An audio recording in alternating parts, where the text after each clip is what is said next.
everybody. The Glasgow Herald recently ran an article asking whether the £20 million spent on building the new station at Reston had in fact created a white elephant, and they stated that 40 passengers a day on average use the station. TransPennine says 80 per day, which makes me wonder if they count people who buy a return ticket as 2 passengers, one there and one back. Forest Road in Reston, not called Station Road, the Reston Rocket. To draw your attention to the fact that you can catch a train here.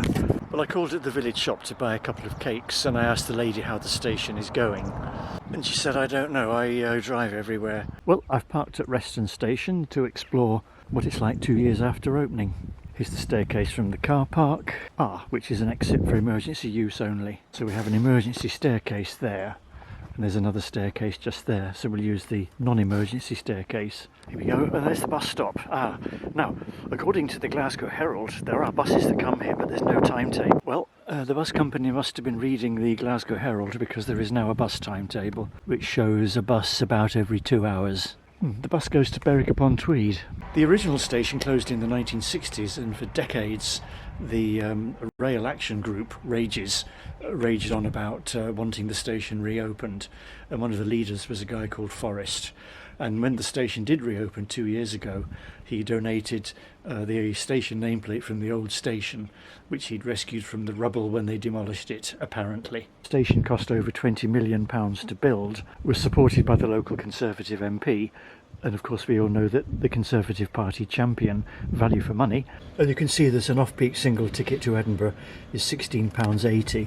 There we are, an off-peak return is £23.30, only valid on TransPennine, who provide almost all of the trains.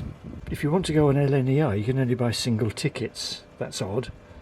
Now, 2 years ago I commented that there were no train information on the station. TransPennine have now installed train times, including the LNER train.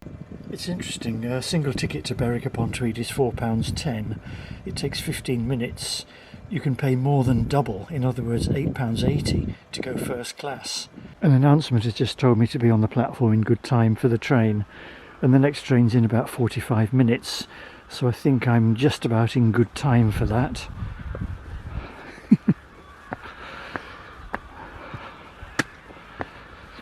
Now, I'm now on the platform.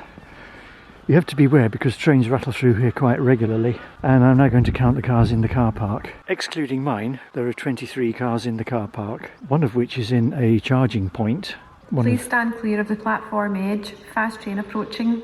And 2 are in the disabled area.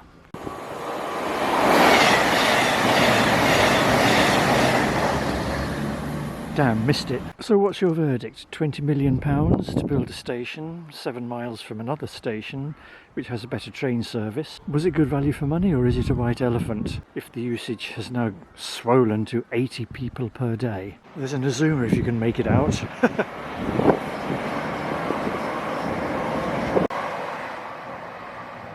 The platforms, of course, are long enough to accommodate an Azuma, although there's only one northbound Azuma in the morning and one southbound to Leeds in the evening. All the other trains that call here are 5-coach TransPennines, so was it really worth spending all that money on super long platforms for Azumas when there's only one a day in each direction? Not really attractive for anybody wanting to go to London.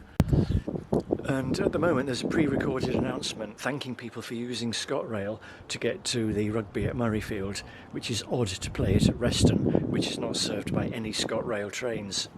There we go.